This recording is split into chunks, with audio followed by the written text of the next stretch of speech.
नमस्कार दोस्तों, वापस से एक नई वीडियो में एक नई रिक्रूटमेंट के साथ आप सभी लोगों का फिर से स्वागत करते हैं। तो बहुत ही अच्छी रिक्रूटमेंट को लेकर के मैं आ गया हूँ। नेताजी सुभाष चंद्र बोस आवासीय विद्यालय में रिक्रूटमेंट आई है, जिसमें देखो फॉर्म आपको कैसे भरना है, किस तरीके से, कितने सारे पद हैं, क्या सैलरी मिलेगी और कितना उम्र सीमा दिया गया है, हर एक चीज़ के बारे में अच्छे से चर्चा करेंगे वन बाय वन। तो आप लोग वीडियो में शुरू से लेकर आखिरी तक बने रहना। जो भी लोग चैनल पर पहली बार आए हो, चैनल को सब्सक्राइब जरूर करना और इस वीडियो को शेयर कर देना अपने सभी दोस्तों के पास, जिससे कि उन्हें भी ये अपडेट मिल सके जो भी लोग काम करना चाह रहे हैं। ये जॉब आपका मैं अभी बता देना चाहता हूँ, ये जॉब सरकारी जॉब नहीं है, ये पूर्णतः यहाँ पे संविदा यानी कि अनुबंध पे ये जॉब होने वाली है। अनुबंध की जॉब किस तरीके की होती है आप लोगों को अच्छे से मालूम होगा। ये आपका जॉब मैं अभी बताता हूँ 1 साल का होने वाला है, परमानेंट जॉब नहीं है। जो भी लोग परमानेंट जॉब समझ के आए हैं वो लोग वीडियो स्किप करके चले जाइए, और जो लोग जान रहे हैं कि संविदा पर जॉब है, मुझे संविदा पे ही करना है, वो लोग वीडियो को शुरू से लेकर आखिरी तक देखिएगा। तो देखो, ये आपका एप्लीकेशन फॉर्म है, इसी को आप लोगों को भरना है। इसको भरना कैसे है यहाँ पे मैं अभी बताता हूँ वन बाय वन। सबसे पहले यहाँ देखो रिसेंट पासपोर्ट साइज फ़ोटो, तो यहाँ पे आपको रिसेंट का पासपोर्ट साइज में जो फ़ोटो है उसे यहाँ पे चिपकाना होगा। फिर पोस्ट अप्लाइड फॉर, यहाँ पे आपको भरना होगा कौन से पोस्ट के लिए आप फॉर्म भर रहे हो। फिर name of the applicant Hindi में, इंग्लिश में और ब्लॉक लेटर में डालना होगा, ठीक है। अब देखो आगे है नेम ऑफ़ फादर या फिर हस्बैंड। लड़की है, शादीशुदा है तो हस्बैंड का नाम, और लड़का है तो अपना नाम यहाँ पे डालेंगे, ठीक है, पिताजी का नाम। तो चलो यहाँ पे देखो आगे डेट ऑफ बर्थ के बारे में दिया गया है, तो डेट ऑफ बर्थ आपको यहाँ पे फिल करना होगा, यहाँ पे डेट, मंथ, ईयर, ठीक है। आगे दिया गया है एड्रेस, एड्रेस आपको डालना होगा पिन कोड के साथ, स्टेट, हर चीज़ दिया गया है। फिर आपका करस्पॉन्डेंस एड्रेस के बारे में यहाँ पे बोला गया है। तो अगर आप लोगों का दोनों एड्रेस सेम है तो दोनों में सेम चीज़ डाल देना, ठीक है। आपका वर्तमान पता और जहाँ पे आपका अभी रह रहे हो दोनों पता सेम है तो दोनों यहाँ पे सेम ही डाल देना। आगे बात करते हैं, यहाँ पे दिया गया है कि फीमेल और मेल, तो यहाँ पे आप लोग अपना मेल डाल सकते हो, जो लड़के हैं लड़कियाँ फीमेल डालेंगी। बात करें रिजर्वेशन कैटेगरी के लिए, तो आप कौन सी कैटेगरी से बिलोंग करते हो ये यहाँ चीज़ डालना होगा। अगर आप ST SC OBC जो हो तो यहाँ पे डालोगे तो उसका आपको यहाँ पे लिखना भी होगा, ठीक है, बताना भी होगा, अपना जानकारी देना होगा, अपना नंबर डाल के कि हाँ हम कौन सी कैटेगरी से बिलोंग करते हैं। बाकी UR वाले यहाँ पे सीधे सीधे बस लिखेंगे UR और उनका हो जाएगा, ठीक है। आगे देखो, आगे यहाँ पे दिया गया है आप लोग कौन से यहाँ पे भाई डिसेबिलिटी वाले कोई हो तो वो चीज़ भी यहाँ पे डाल सकते हो। उसके बाद कॉन्टैक्ट नंबर के बारे में दिया गया है, अपना कॉन्टैक्ट नंबर यहाँ पे डालोगे। ये सारी चीज़ तो हो गई। अब 11 नंबर में है एजुकेशन क्वालिफिकेशन, ठीक है। तो यहाँ पे आपको अपना क्वालिफिकेशन डालना होगा, टीचर ट्रेनिंग है और अदर क्वालिफिकेशन जो कुछ भी है सबका जानकारी यहाँ पे भरना होगा। तो ये देखो यहाँ पे किस तरीके से भरना है, level of examination, name of institute, name of board, full marks, marks obtain, percentage, ये सारी चीज़ यहाँ पे दी गई है। फिर टीचर ट्रेनिंग किए हो, क्योंकि भाई पद यहाँ पे टीचर्स का है, एक पद नॉन टीचर का भी है, लेकिन ये पद ज़्यादा तो हैं वो टीचर्स के हैं, तो टीचर्स के यहाँ पे भाई भरने के लिए बोला गया अपना क्वालिफिकेशन।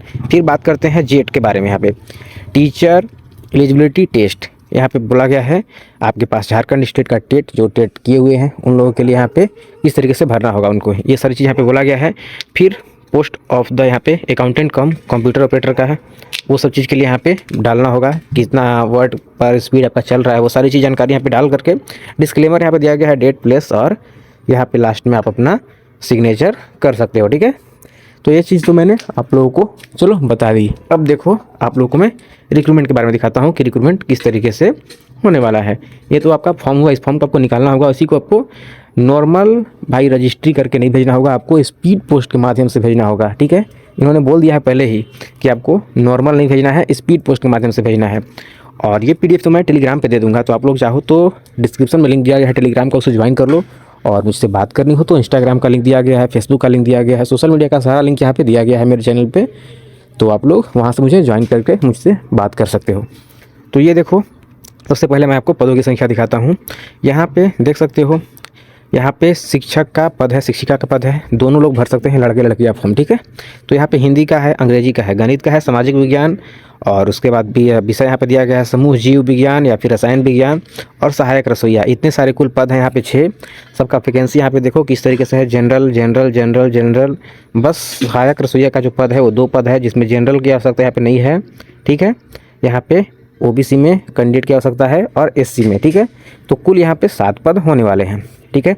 तो ये देखो आपको लास्ट डेट है 30 जनवरी 2026 के शाम 5 बजे तक निबंधित डाक से आपको भेजना होगा। कहाँ पे भेजना होगा, लोकेशन जिला पदाधिकारी सह जिला कार्यक्रम पदाधिकारी समकक्ष। यहाँ पे इनका जो एड्रेस है इस एड्रेस आपको भेजना होगा। आपका जॉब क्या होने वाला है, नेताजी सुभाष चंद्र बोस आवासीय विद्यालय, यहीं पे आपको जॉब होने वाली है। ठीक है, अब देखो ये तो पदों का विवरण मैंने बता दिया।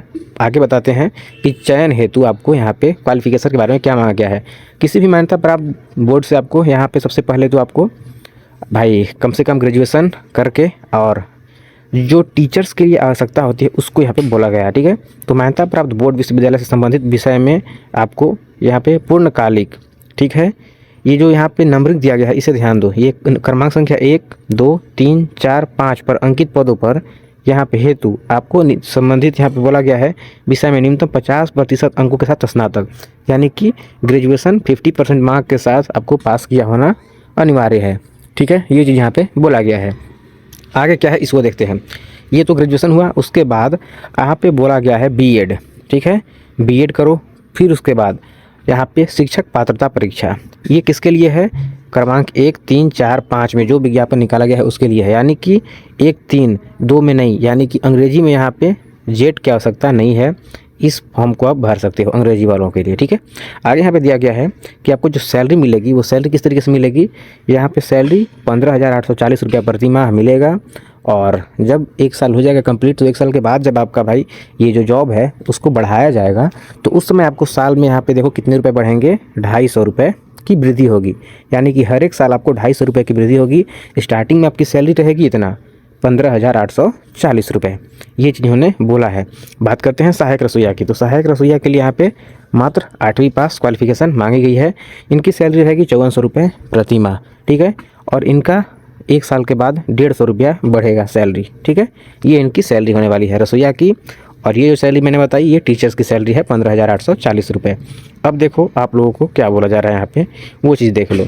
यहाँ पे बोला गया है कि विद्यालय में नामांकन बालकों का ही महिला पुरुष अभ्यर्थी आवेदन कर सकते हैं, ये चीज़ बोला गया है। तो विद्यालय में नामांकन बालक यानी कि जो विद्यालय में बच्चे पढ़ रहे हैं उन्हीं के जो भाई अभिभावक है वही लोग भर सकते हैं फॉर्म को। यहाँ पे बोला गया है कि विद्यालय में नामांकन बालकों का ही है। तो मुझे नहीं लगता ऐसा कुछ होना चाहिए, लेकिन देखो यहाँ पे तो बोला गया है कि चयन संबंधी दिशा निर्देश, इसमें बोला जा रहा है कि विद्यालय में नामांकन बालकों का ही महिला पुरुष अभ्यर्थी आवेदन कर सकते हैं। ठीक है, आगे बोला गया है सर्वाधिक योग्यता प्राप्तांक वाले अभ्यर्थियों का ही चयन यहाँ पे किया जाएगा। जिनके पास ज़्यादा क्वालिफिकेशन रहेगा वही लोग भर सकते हैं इसको। ठीक है, ये सारी चीज़ यहाँ पे दी गई है। बाकी जो भी उम्र सीमा के बारे में बता देते हैं भाई, उम्र सीमा छूट गया था। उम्र सीमा देखो न्यूनतम 21 वर्ष, अधिकतम 35 वर्ष। यहाँ पे देखो सबका कैटेगरी भाई बटा गया है। अनरिजर्व का 35 वर्ष, फीमेल सबका 38 साल, और यहाँ पे बैकवर्ड यानी कि EBC जो होता है उन लोगों के लिए 37 साल है, और ST SC के लिए 40 साल है। बाकी जो फिजिकल वाले जो हैं डिसेबिलिटी वाले उन लोगों को यहाँ पे 10 वर्षों का और छूट दिया गया है। तो इस तरीके से ये उम्र सीमा का यहाँ पे बारे में दिया गया है। बाकी उम्र सीमा का जो गणना होने वाला है वो 1/8/2025 के आधार पर किया जाएगा। ठीक है, तो ये सारी इंपॉर्टेंट चीज़ें हैं जो मैंने आप लोगों को बता दी है। वैसे इसे मैं टेलीग्राम पे दे रहा हूँ, तो खुद से आपको पढ़ना हो तो आप टेलीग्राम ज्वाइन कर लो, वहाँ पे PDF आपको देखने को मिल जाएगी। और पर्सनली मुझसे बात करनी हो तो मुझे इंस्टाग्राम फेसबुक फॉलो कर लो। जो लोग फॉलो करोगे उन्हीं लोगों को मेरे से बात हो पाएगी। ठीक है, तो फॉलो ज़रूर करना, फॉलो नहीं करोगे बात नहीं होगी। ठीक है, तो चलिए आते हैं एक और नई वीडियो एक और नई अपडेट के साथ। सब्सक्राइब करके वीडियो को शेयर कर दो।